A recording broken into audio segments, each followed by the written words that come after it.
ఓం గంగణపతే నమ. క్రీం మహాకాళికాయ నమ. ఐం సరస్వత్యే నమ. శ్రీమాత్రే నమ. ఓం నమ శివాయ శివాయ గురువే నమ. క్రీం క్రీం మహాకాళికాయ నమో నమ. ద్రాం దత్తాత్రేయాయ నమ. ఓం నమో భగవతే మేధా దక్షిణామూర్తి మహ్యం మేధాం ప్రజ్ఞం ప్రయచ్చస్వ. క్లీం కృష్ణాయ గోవిందాయ గోపీచనవల్లభాయ శ్రీకృష్ణ పరబ్రహ్మణే పరంజ్యోతిషే నమో నమ. ఆదిత్యాది నవగ్రహ దేవతాభ్యో నమో నమ. మాతృభ్యో పితృభ్యో ఋషిభ్యో గురుభ్యో నమో నమ. క్రీం మహాకాళికాయ నమో నమ. యూట్యూబ్ ప్రేక్షకులందరూ కూడా నమస్కారం అండి. నేను పాలపర్తి గురునాథ శర్మ, జ్యోతిష్యం వాస్తు సిద్ధాంతిని. ఈ రోజున మనమంతా కూడా తెలుసుకునే టాపిక్ ఏంటంటే, ప్రధానంగా చూసుకుంటే 2026 సంవత్సరంలో భాగంగా ఆంగ్ల సంవత్సరంలో శనీశ్వరు యొక్క కార్యకత్వాలు ఏ రకంగా ఉన్నాయి, శనీశ్వర ప్రభావం అంతా కూడా మేషాది ద్వాదశ రాశుల వాళ్ళకి ఎటువంటి ఫలితాలంతా కూడా ఇవ్వబోతున్నాడు అనేది, శనీశ్వరుడి యొక్క వీక్షణ దృష్టి వక్రగతి ఏ రకంగా ఉంటుంది, ఈ యొక్క శనీశ్వర ప్రభావం అంతా కూడా వివిధ రాశుల మీద ఏ రకంగా ఉంటుంది విశ్లేషణ చేయడం, సంపూర్ణ జాతకం అంతా కూడా చెప్పడం జరుగుతుంది. గోచార చక్రవశాత్తు అంతా కూడా సంపూర్ణ విశ్లేషణ అంతా కూడా 2026 ఫలితాలంతా కూడా ఆంగ్ల సంవత్సర ఫలితాలంతా కూడా జనవరి నుంచి డిసెంబర్ దాకా వివిధ గ్రహాల యొక్క స్థితిగతి ఏ రకంగా ఉంటాయి, ప్రధానంగా చూసుకుంటే శనీశ్వర ఫలితాలంతా కూడా ఈ రకంగా ఉంటాయి అనేది తెలుసుకోవడం జరుగుతుంది. ప్రధానంగా చూసుకుంటే శనీశ్వరుడు అంతా కూడా కర్మ ఫలదాతగా ఉండడం, ప్రధానంగా ఈ శనీశ్వరుడు అంతా కూడా ఈ యొక్క అర్ధాష్టమ శని ప్రభావం కానీ అష్టమ శని ప్రభావం కానీ ప్రధానంగా ఈ యొక్క ద్వాదశ స్థానంలో ఉంటే కనుక ఏలినాటి శని ప్రభావం కానీ ఇవ్వడం జరుగుతుంది. జన్మరాశిలో ఉంటే కనుక ఈ యొక్క జన్మదోషం అని చెప్పేసి అని, ద్వితీయ స్థానము జన్మస్థానము విజయస్థానంలో ఉంటే కనుక ఈ యొక్క శనీశ్వర ప్రభావం అంతా కూడా ఏలినాటి శని ప్రభావం అనేది ఉంటుందనేది తెలుసుకోవడం జరుగుతుంది. కర్మ బలదాత ఎప్పుడైనా కానీ మానవాళికంతా కూడా పూర్వ జన్మలో చేసుకున్న ఫలితాలంతా కూడా అది పుణ్య ఫలితాలు అయితే కనుక రాజయోగాలు ఇచ్చే విధంగా మారుతూ ఉంటాయి. విపరీత రాజయోగం ఇచ్చే గ్రహంగా చెప్పడం జరుగుతుంది. రాజ్యాధిపత్యం కావాలన్నా శనీశ్వరుడు అనుగ్రహం కావాలి, ధనధాన్యాది సమృద్ధి కావాలి, రాజయోగం సిద్ధించాలి, రాజ్యాధిపత్యం కావాలి, ఉన్నతమైన స్థితి కావాలంటే, జీవితంలో ధర్మబద్ధమైన జీవితం జీవించాలంటే ప్రధానమైన గ్రహం అంతా కూడా శనీశ్వరుడు అని చెప్పుకోవడం జరుగుతుంది. ప్రధానంగా ఎవరైతే ధార్మిక జీవితం అంతా కూడా పుణ్యవంతమైన జీవితం జీవిస్తుంటారో వాళ్ళకంతా కూడా ధర్మ ఫలితాలు ఇచ్చే విధంగా, పుణ్య ఫలితాలు ఇచ్చే విధంగా, న్యాయప్రదంగా ఉండే జీవితం అంతా కూడా యోగకరంగా ఉండే విధంగా శనీశ్వరుడు అంతా కూడా న్యాయ నిర్ణేతగా ఉండి పుణ్య ఫలితాలు ఇచ్చే విధంగా మారుతూ ఉంటారు. ప్రధానంగా చూసుకుంటే శనీశ్వరుడు అంతా కూడా కర్మ ఫలితాలు, ఎవరైతే కనుక దుష్కర్మలు చేస్తే ఆ ఫలితాన్ని కూడా ఇక్కడే అనుభవించే విధంగా చేస్తారు. ఈ యొక్క పుణ్య కార్యక్రమాలు చేసుకుంటే కనుక, దైవ చింతన దైవభక్తి ఉంటే కనుక వాళ్ళకి అఖండమైన పుణ్యయోగాన్ని, విపరీత రాజయోగాన్ని, ఆనందమైన జీవితం ఇవ్వడానికి, వంశాభివృద్ధికి కారణమవుతారు శనీశ్వరుడు అంతా కూడా. కర్మఫలదాత ఇచ్చే ఫలితం అంతా కూడా అఖండమైన పుణ్య ఫలితాలు ఉంటాయి. ఈ యొక్క శనీశ్వరుడు యొక్క మార్పు అనేది ప్రధానంగా చూసుకుంటే స్థిరంగా ఉంటుంది. ఎక్కువ 2.5 సంవత్సరాల దాకా ఒక రాశి నుంచి ఇంకో రాశికి మారడం జరుగుతుంది. స్థిరత్వంగా మందగమనుడు అని చెప్తారు. ప్రధానంగా చూసుకుంటే నిదానంగా నడిచేవాడు. ప్రధానంగా శనిచ్చరాయై నమః అంటే శనీశ్వరుడు అని చెప్పేసి అంటే కనుక నిదానంగా నడిచేవాడు అని చెప్పేసి అని మందగమనుడు అంటారు.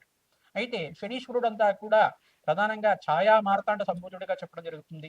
సూర్య భగవానుడి యొక్క పుత్రుడిగా, న్యాయ నియతగా, న్యాయ ధర్మ ప్రధానమైన జీవితం జీవించే విధంగా, మానవాళికంతా కూడా కర్మ ఫలితాన్ని అనుభవించే విధంగా, మోక్ష జ్ఞానాన్ని ప్రసాదించే విధంగా, రాజయోగాన్ని ఇచ్చే విధంగా ఎటువంటి ఫలితాలంతా కూడా ఇవ్వబోతున్నాడు 2026 ఫలితాలంతా కూడా విశ్లేషణ చేయడం జరుగుతుంది.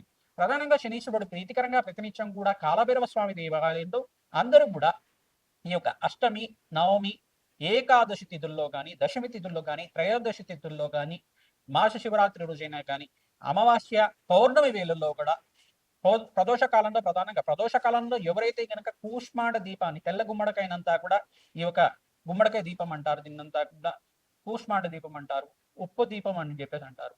ఈ యొక్క రాళ్ళు ఉప్పునంతా కూడా తీసుకొని ఒక పళ్ళెంలో వేసుకొని దాని మీద ఒక 2 తమలపాకులు పెట్టి ఈ యొక్క కూష్మాండ దీపాన్ని వెలిగించడం వల్ల, నువ్వుల దీపంతో వెలిగించడం, దాని మీద నల్ల నువ్వులు జల్లడం వల్ల, నవధాన్యాలు జల్లడం వల్ల సకల గ్రహదోష నివారణ జరుగుతుంది. కాలభైరవ స్వామి దేవాలయంలో కానీ, అమ్మవారి దేవాలయంలో, దుర్గామాత దేవాలయంలో కానీ, మహాకాళి దేవాలయంలో కానీ, మహాలక్ష్మి దేవాలయంలో కానీ కూష్మాండ దీపాన్ని తరచుగా వెలిగిస్తూ ఉండాలి. ఎవరైతే కనుక ఈ తిథుల్లో విశేషంగా చేస్తూ ఉంటారంటే మీకంతా కూడా శనీశ్వర గ్రహదోష నివారణ కలుగుతుంది, కర్మదోష నివారణ కలుగుతుంది, తద్వారా వంశాభివృద్ధి కలుగుతుంది, అఖండమైన రాజయోగము, ధన సంపదలంతా కూడా సిద్ధించడానికి, విపరీత రాజయోగం ఇచ్చడానికి అంతా కూడా మీకు జరుగుతుంది. ప్రధానంగా చూసుకుంటే ఈ యొక్క శనీశ్వరుడు అంతా కూడా రాజయోగ కారకుడు. ప్రధానంగా రాజయోగం ఇవ్వడమే కాకుండా మీకంతా కూడా కర్మఫలితాన్ని అనుభవించే విధంగా చేయడం జరుగుతుంది. ప్రధానంగా కర్మఫలదాత అంతా కూడా విపరీత రాజయోగానికి కారణమవుతుంది. పుణ్య కార్యక్రమాలు ఆచరించాలి. ప్రధానంగా గోమాత సేవ చేయడం, బీదవాళ్ళకి అంతా కూడా అన్నదానం చేయడం, పేదలకు అన్నదానం చేయడం, వస్త్రదానం చేయడం విపరీత రాజయోగానికి కారణమవుతుంది. దేవాలయ ప్రాంగణంలో మీరు అన్నదానం చేస్తూ ఉండడం వల్ల మేషాది ద్వాదశ రాశుల వాళ్ళకి విపరీత రాజయోగం సిద్ధించడానికి ఆస్కారం ఉంటుంది. ఈ 2026లో అందరూ కూడా గోమాత సేవ విశేషంగా ఆచరించాలి. పచ్చిక, తెలగపిండి, గ్రాసాన్ని ఇక గోమాతకి తరచుగా సమర్పిస్తూ ఉండడం వల్ల విపరీత రాజయోగానికి మారడం జరుగుతుంది. ప్రధానంగా గ్రహస్థితి అంతా కూడా ఏ రకంగా ఉందో చూసుకుందాం. ప్రధానంగా 2026లో ప్రధానంగా చూసుకుంటే డిసెంబర్ నెలలో మాసాంతంలో అంతా కూడా ధనుసు రాశిలో అంతా కూడా చతుర్గ్రహ కూటమి సంభవిస్తుంది. ప్రధానంగా సూర్యుడు, బుధుడు, శుక్రుడు, ఈ యొక్క అంగారకుడు, ఈ యొక్క గ్రహాలన్నీ కూడా ధనుసు రాశిలో సంచారం జరుగుతుంది. జనవరి 1వ తారీఖు నుంచి మళ్ళీ మార్పు అనేది జరుగుతుంది. ప్రధానంగా తర్వాత ఎప్పుడు దాకా అంటే జనవరి 15వ తారీఖు రోజున మకర సంక్రమణం రోజున అంతా కూడా సూర్య భగవానుడు అంతా కూడా మకర రాశిలో సంచారం చేయడం, ఈ యొక్క గ్రహస్థితి అనేది మారుతూ ఉంటుంది. ప్రధానంగా చూసుకుంటే 45 రోజులకు ఒకసారి అంగారకుడు మారడం జరుగుతుంది. నెల రోజులకు ఒకసారి ప్రధానంగా ఒక రాశి నుంచి ఇంకో రాశికి నెల రోజులకు ఒకసారి 3 గ్రహాలు మారుతూ ఉంటాయి. ప్రధానంగా బుధుడు, శుక్రుడు, రవి భగవానుడు అంతా కూడా సూర్య భగవానుడు అంతా కూడా నెల రోజులకు ఒకసారి ఒక రాశి నుంచి ఇంకో రాశికి మారుతూ ఉంటారు అన్నమాట. 15వ తారీఖు నుంచి మారిన సూర్య భగవానుడు మళ్ళీ 15వ తారీఖు కానీ 18వ తారీఖు కానీ ప్రధానంగా కుంభరాశిలో సంచారం చేయడం. మళ్ళీ ఇక్కడ చూసుకుంటే రవిగ్రహ ఫలితాలంతా కూడా ఈ రకంగా ఉంటాయి. ప్రధానంగా శనీశ్వరుడు అంతా కూడా చూసుకుంటే మీనరాశిలో సంచారం చేస్తున్నారు, స్థిరంగా ఉంటారు. మీనరాశిలో సంచారం చేయడం వల్ల ఎటువంటి ఫలితాలు వస్తాయి అనేది మేషాది ద్వాదశ రాశి వాళ్ళకి చెప్పడం జరుగుతుంది. రాహు ఫలితాలంతా కూడా చూసుకుంటే రాహు గ్రహం అంతా కూడా కుంభరాశిలో సంచారం చేస్తారు. ఏప్రిల్ 14, 15 తారీఖు లోపల వక్రగతి పొందడం జరుగుతుంది. మరి కేతు అంతా కూడా చూసుకుంటే సింహరాశిలో సంచారం చేయడం ఏప్రిల్ 14, 15 తారీఖులో అంతా కూడా వక్రగతి సంచారం జరుగుతుంది. ఈ యొక్క జూన్ 14వ తారీఖు దాకా అంతా కూడా ఈ యొక్క బృహస్పతి సంచారం అంతా కూడా మిథున రాశిలో సంచారం జరుగుతుంది. మరి కర్కాటక రాశిలో మళ్ళీ అంతా కూడా ప్రవేశం చేయడం, అతిచారం నుంచి తిరోగమనం అయిన తర్వాత మళ్ళీ యథాస్థానానికి అంతా కూడా రావడం జరుగుతుంది. కర్కాటక రాశిలో ఉచ్చస్థానంలో సంచారం జరుగుతుంది. ప్రధానంగా ఈ యొక్క గ్రహస్థితి అంతా కూడా ఏ రకంగా మానవాళి మీద చూపిస్తుంది, గోచార చక్రవశాత్తు ఆంగ్ల సంవత్సర ఫలితాలంతా కూడా సంపూర్ణ ఫలితాలు విశ్లేషణ చేయడం జరుగుతుంది. అందరూ కూడా మీ యొక్క రాశికి పరిష్కారం ఆచరించుకోండి. లగ్నవశాత్తు ఏ రకంగా ఉన్నాయో చూసుకోవడం జరుగుతుంది. దత్తనాడి ప్రకారంగా మీకు అంతా కూడా జన్మజాతకమే ప్రధానమైన జాతకంగా ఉంటుంది. నాడీ జ్యోతిషం ప్రకారంగా మీకు అంతా కూడా విశ్లేషణ చేసి పరిష్కారం చెప్పడం జరుగుతుంది. కావున మీరంతా కూడా సంప్రదించి మా యొక్క ఫోన్ నెంబర్కి మీ జాతకం అంతా కూడా వాట్సాప్ చేస్తే కనుక మీకు అపాయింట్మెంట్ ఇవ్వడం జరుగుతుంది. జన్మ జాతకం అంతా కూడా విశ్లేషణ చేసి తగు పరిష్కారం అంతా కూడా యజ్ఞ యాగాది కర్తలు చేసి జప హోమాది కార్యక్రమాలు తర్పణాలంతా కూడా చేసి మీకు పరిష్కారం చెప్పడం జరుగుతుంది. సకల గ్రహ దోష నివారణ జరిగితే కనుక మీకంతా కూడా ధనయోగాలు సిద్ధిస్తాయి. ఆకస్మిక ధనలాభం సిద్ధించడానికి ఆస్కారం ఉంటుంది. ప్రధానంగా అప్పుల బాధల నుంచి బయటపడడానికి ఆస్కారం ఉంటుంది. అపముచ్చు దోష నివారణ అవుతుంది. అఖండమైన ఆనంద జీవితం జీవించడానికి ఆస్కారం ఉంటుంది. ఈ యొక్క గ్రహాలంతా కూడా మీరు చేసుకున్న అంటే మానవాళి చేసుకున్న కర్మ ఫలితాన్ని అనుభవించే విధంగా చేయడం, రాజయోగాన్ని ఇచ్చే విధంగా చేయడం, భగవంతుడి యొక్క చింతన ఉండాలి. ప్రతి వాళ్ళకి కూడా భగవంతుడి యొక్క సేవ చేయాలి. ప్రతినిత్యం కూడా పుణ్య కార్యక్రమాలు ఆచరించాలి. దేవాలయ దర్శనం అంతా కూడా చేయడం, పుణ్యక్షేత్రాల దర్శనాలు చేయడం, యాత్రలు చేయడం వల్ల విపరీత రాజయోగం సిద్ధిస్తుంది. అఖండమైన పుణ్యయోగం సిద్ధిస్తుంది. ప్రధానంగా శ్రీమాత్రే నమః.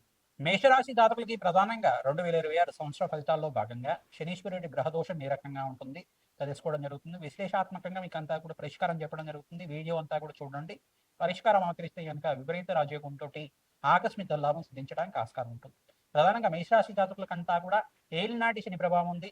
ప్రధానంగా శనీశ్వర సంచారం అంతా కూడా మీనరాశిలో సంచారం చేయడం, ఈ యొక్క గ్రహస్థితి అంతా కూడా స్థిరంగా ఉంటుంది. కావున గ్రహస్థితి అంతా కూడా గోచార చక్రంలో మీకంతా కూడా వివిధ గ్రహాల యొక్క స్థితిగతి ఫలితాలంతా కూడా యోగకరంగా ఉంటాయి. శ్రమతో కూడిన సంపాదన పెరుగుతుంది. ప్రధానంగా చూసుకుంటే జనవరి నుంచి మార్చి దాకా మీకంతా కూడా శ్రమతో కూడిన సంపాదన ఉంటుంది. ధనయోగాలంతా కూడా సిద్ధిస్తాయి. మాసాంతంలో మీకంతా కూడా ధనయోగం సిద్ధించడానికి ఆస్కారం ఉంటుంది. ప్రధానంగా ప్రతి నెలలో కూడా 18, 24, 25 తారీఖులో మీకంతా కూడా ధనయోగం సిద్ధించడానికి ఆస్కారం ఉంటుంది. ఈ యొక్క గ్రహస్థితి అంతా కూడా చూసుకుంటే ప్రధానంగా మీరు నవగ్రహాలకి జపాలు ఆచరించాలి. తద్వారా జన్మజాతకాన్ని చూపించి మీ నవగ్రహాలకి జపాలు ఆచరిస్తే కనుక మంచి వేద బ్రాహ్మణోత్వంతో మీరంతా కూడా నవగ్రహ శాంతి హోమాది కార్యక్రమాలు ఆచరించడం, దత్తాత్రేయ మూలమంత్ర జపాలు ఆచరించడం వల్ల మంచి ఫలితాలు పొందడానికి ఆస్కారం ఉంటుంది. సర్వగ్రహ దోష నివారణ కలగడానికి ఆస్కారం ఉంటుంది.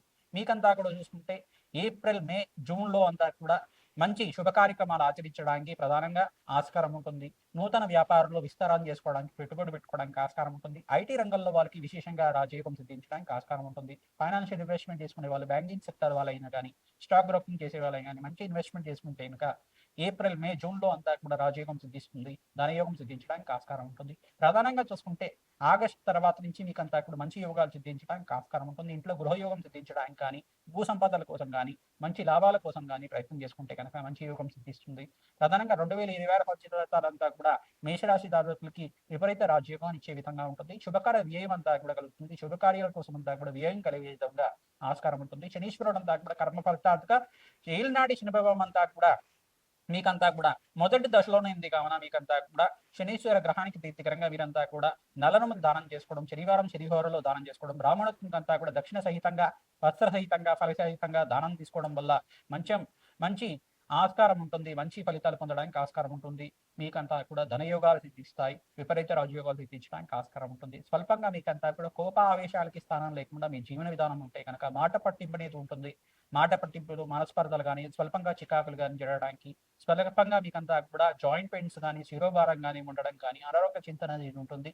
దాని నుంచి బయటపడడానికి ప్రతి నిమిషం కూడా భస్మాభిషేకం పరమేశ్వరుడికి ఆచరించడం వల్ల విపరీత రాజయోగం సిద్ధించడానికి ఆస్కారం ఉంటుంది. సంపూర్ణ ఫలితాల్లో భాగంగా మీకంతా కూడా చూసుకుంటే ధనయోగాలు సిద్ధించడానికి ప్రథమార్థంలో ధనయోగాలు సిద్ధిస్తాయి. ద్వితీయార్థంలో విపరీత ఖర్చులు అనేది పెరుగుతూ ఉంటుంది. ప్రధానంగా అక్టోబర్, నవంబర్, డిసెంబర్లో అంతా కూడా శుభకర వ్యయం జరగడానికి 2026 ఫలితాల్లో అంతా కూడా మంచి ఫలితాలు పొందడానికి ఆస్కారం ఉంటుంది. శుభకార్యాల కోసం, పుణ్యవంతమైన కార్యక్రమాల కోసం, ప్రధానంగా చూసుకుంటే పుణ్యక్షేత్ర దర్శనాల కోసమైనా కానీ, మరి ఇంట్లో శుభకార్యాలు జరగడానికి కోసమైనా కానీ, గృహయోగం కోసం మీరంతా కూడా లోన్స్ తీసుకోవడం కానీ, ధనయోగం కోసం అంటే నూతన వ్యాపారాలు పెట్టుబడి పెట్టుకోవడానికి లోన్స్ తీసుకోవడం కానీ ఇక్కడ ఆగస్టు నుంచి డిసెంబర్ లోపల ఆస్కారం ఉంటుంది. కావున 2026 ఫలితాల్లో భాగంగా మీకంతా కూడా గ్రహస్థితి ఈ రకంగా ఉంది. బృహస్పతి ధనయోగంగా మారుతున్నారు. మీకంతా కూడా బృహస్పతి ఈ యొక్క అనుగ్రహం వల్ల మీకంతా కూడా ధనయోగం సిద్ధించడానికి ఆస్కారం ఉంటుంది. ప్రధానంగా ఎక్కడైతే కనుక మే 15వ తారీఖు తర్వాత రవి భగవానుడు మీకంతా కూడా రాజయోగ కారణాన్ని ఇవ్వబోతున్నాడు. ప్రధానంగా మీకంతా కూడా రాశిలో ఎప్పుడైతే సూర్య భగవాను సంచారం జరుగుతుందో గవర్నమెంట్ కాంట్రాక్ట్ సిద్ధించడానికి కానీ, మంచి లాభాలు సిద్ధించడానికి కానీ, వ్యాపారంలో లాభాలు గడించడానికి కానీ ఆస్కారం ఉంటుంది. సూర్యగ్రహానికి ప్రీతికరంగా వీరంతా కూడా నిత్యం సూర్య నమస్కారాలు ఆచరించాలి.